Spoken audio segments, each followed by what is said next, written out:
Yankees fans, gather around because we have some exciting news that could shape the team's future. The Yankees have just made a significant off-season move, trading for left-handed pitcher Ryan Weathers from the Miami Marlins. This could be a game-changer for the rotation, and we're going to break it down for you. Are you ready to dive into what this means for our Bronx Bombers? First off, let's talk about what the Yankees gave up in this deal. In exchange for Weathers, the Yankees sent 4 well-regarded prospects to Miami. We're talking about outfielders Brendan Jones and Dylan Lewis, plus infielders Dylan Jasso and Juan Matus. Notably, 3 of these players were ranked among the Yankees' top 30 prospects, with Jasso at 23, Jones at 15, and Lewis at 16. This trade has raised eyebrows, and for good reason. The Yankees are clearly focused on fortifying their rotation, which has been a priority for the organization. Now, let's take a closer look at Ryan Weathers. He was a first-round draft pick in 2018, selected 7th overall by the San Diego Padres. With 5 years of Major League experience, including stints with both San Diego and Miami, he has shown promise. However, it's not all sunshine and rainbows. Weathers has struggled with injuries in recent seasons, limiting him to just 24 games over the past 2 years. He has faced challenges with forearm, lat, and finger strains, which raises a red flag for many fans. As we look at his stats, Weathers only pitched 38 1/3 innings in 2025 and 86 2/3 innings in 2024. That's not exactly what you want to see from a starting pitcher, right? The Yankees training staff and pitching coaches will need to closely monitor his workload and durability moving forward. What do you think? Is it worth the risk to bring in a pitcher with such a recent injury history? Despite these concerns, Weathers has an impressive pitching profile. Standing at 6 feet 1 inch and weighing 230 pounds, he shows strength and had a loose arm with repeated mechanics. He primarily uses 3 pitches, a 4-seam fastball, changeup, and sweeper, while also having a sinker and slider in his arsenal. His fastball consistently sits in the 95 to 97 miles per hour range. But here's the catch. It's not a put-away pitch. His command needs to improve to maximize its effectiveness. The changeup and sweeper offer potential as out pitches, each sitting around the 20% put-away range. Weathers can be effective if he can get ahead in the count and maintain command of the zone. But if he struggles with his fastball, it could be a long outing for him. How do you feel about the Yankees' chances of getting him back on track? In terms of fit within the Yankees' rotation, Weathers could provide the stability and depth that the team desperately needs. With a core 4 setup potentially in the works, he could play a pivotal role in pushing the Yankees toward contention in the competitive American League East. But can he stay healthy and deliver on his potential? As fans, we know that the road to success is rarely smooth. There are always bumps along the way, and this trade has a share of risks. The Yankees are banking on Weathers to be a key contributor moving forward. What are your thoughts, Yankees fans? Is this a bold move that could pay off, or are the risks too high? Let's hear from you. Comment, "Go New York Yankees," below and share your thoughts. Where do you think the Yankees will go from here? What does this move say about the team's direction? As we look ahead, the Yankees still have work to do. They need to ensure that Weathers can reclaim his form, while also addressing other areas of concern. Will they make more moves this offseason? What other changes could be on the horizon? Your opinion matters. So, share your thoughts in the comments. Let us know where you're from and how you feel about the Yankees' latest trade. Are you optimistic about Weathers' potential contribution, or do you have reservations about his injury history? As always, stay tuned for more updates and analysis on our beloved Yankees. Remember to subscribe and keep those conversations going. Go Yankees! Get ready, New York Yankees fans, because there's a lot to unpack here. We're diving into the latest buzz surrounding Cody Bellinger and the Yankees' pursuit of some serious pitching talent. This could be a game changer for our beloved team, and I'm excited to share my thoughts on what it all means for the Yankees' future. Stick around, because by the end, you want to weigh in with your opinions on these developments. First off, let's talk about Cody Bellinger. The Yankees have their sights set on him, and it's clear that the negotiations are heating up. With a 5-year, $155 million offer on the table, the talks have shifted from just focusing on the money to the structure of the contract. Bellinger's agent, Scott Boras, is pushing for a 7-year deal, but the Yankees are looking to add a second opt-out clause to sweeten the pot. This kind of flexibility could be key for both sides. It gives Bellinger the chance to hit free agency again, while allowing the Yankees to manage their long-term commitment. This approach is reminiscent of how the Yankees negotiated with Gerrit Cole, and it shows just how motivated the front office is to make this happen. But what do you think, Yankees fans? Is Bellinger worth the risk? The talent is undeniable, but can we trust him to stay healthy and return to MVP form? Comment "Go New York Yankees" in the comments. Now, let's not forget that while Bellinger is the top priority, the Yankees are also exploring other options. Names like Nico Hoerner and Luis Robert have emerged, but let's be honest, Hoerner would come at a steep price. The Yankees seem to be committed to finding a way to get Bellinger, and that speaks volumes about their intentions for the next season.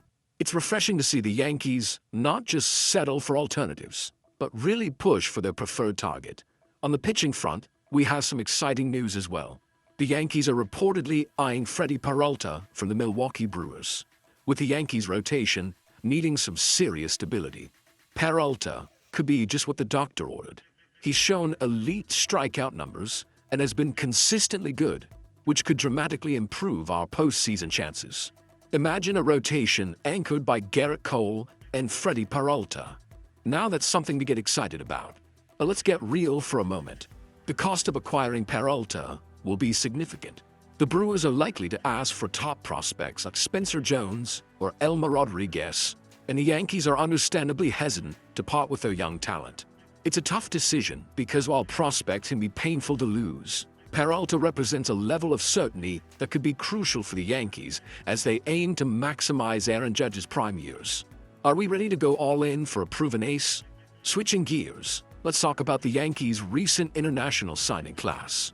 It appears the organization is taking a more restrained approach this year. With the smallest bonus pool in baseball, they're focusing on targeted, defensive-minded players instead of making flashy signings.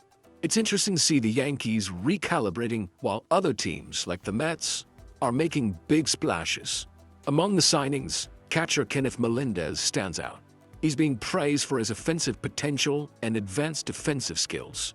While this signing class won't make an immediate impact in the Bronx, it's a clear sign that the Yankees are looking to build for the future.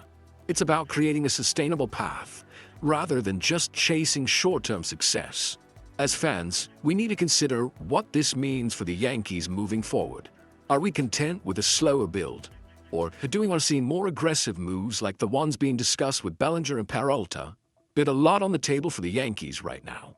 The negotiations with Bellinger could reshape the roster, and adding a pitcher like Peralta could solidify our rotation for years to come. These decisions are crucial, and how the Yankees navigate them will define their success in the coming seasons. So, Yankees fans, I want to hear from you. What are your thoughts on the Bellinger negotiations? Is he the right fit for the Yankees? And how do you feel about the potential trade for Freddie Peralta? Drop your opinions in the comments, including your city and your take on the Yankees' direction. Let's keep the conversation going. Subscribe for more updates and insights as we follow the Yankees through this crucial offseason. There's so much at stake, and as fans, we're in this together. Let's hope for a bright future for our New York Yankees.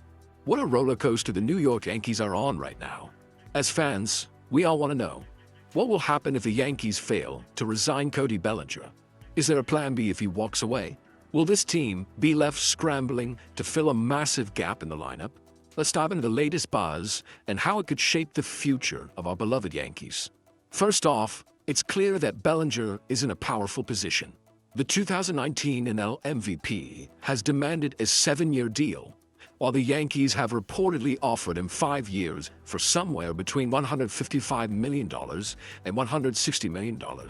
That's a solid offer, but is it enough? Fans, what do you think? Should the Yankees budge on their stance, or is it time to stand firm? One thing is for sure, the Yankees aren't showing any signs of desperation. According to reports, they're unfazed by the contracts that Kyle Tucker and Bo Bichette have received from the Dodgers and Mets, respectively. It's a bold move, but is it the right one? Would you rather see the Yankees hold their ground than engage in a bidding war? Let's face it, The Yankees have been struck down in free agency more times than we'd like to count. With major targets slipping through their fingers, Bellinger remains one of the last big names available. If he decides to shop around, especially given the money being thrown around the league lately, he might come back with a more lucrative offer that could make the Yankees reconsider. But will they? The reality is, Bellinger has the upper hand. If he decides to explore other options, he could bring another team's offer to the Yankees as leverage. What do you think the Yankees should do in that scenario? Should they match or even exceed the offer to keep him on the roster? Or should they stick to their guns and avoid being drawn into a bidding war? Critics may argue that just bringing back Bellinger isn't enough to turn the Yankees back into contenders. We all want to see the Yankees return to their former glory. But how do we get there? It's clear that the team needs to improve, and just retaining one player won't cut it. The question that looms large is, what's next for the Yankees if they lose Bellinger? The offseason is critical, and the front office needs to make some bold moves if they want to avoid regression. Fans, what do you think? Should they pursue other free agents? Or is it time to focus on developing talent from within? As we look ahead to the new season, it's vital for the Yankees to not only hold on to key players like Bellinger, but also to build a team that can compete at the highest level. How can they achieve that? Should they rethink their approach to free agency? What kind of players do you want to see wearing pinstripes come opening day? This is the time for the Yankees to make a statement. They can't afford to sit back and let another opportunity slip away. It's crunch time, and as fans, we need to be vocal about our expectations. So we think, Yankees Nation, should the front office take a risk and stretch their budget to keep Bellinger? Or is it time to pivot and look for new talent? Let's keep the conversation going. Comment, go New York Yankees below, and tell us your thoughts. Where are you from? And how do you feel about the Yankees' current situation? And remember, this is your chance to have your voice heard as a fan. Whether you're in the Bronx or beyond, your opinion matters. Let's unite in our passion for the Yankees and hope for an exciting off-season ahead.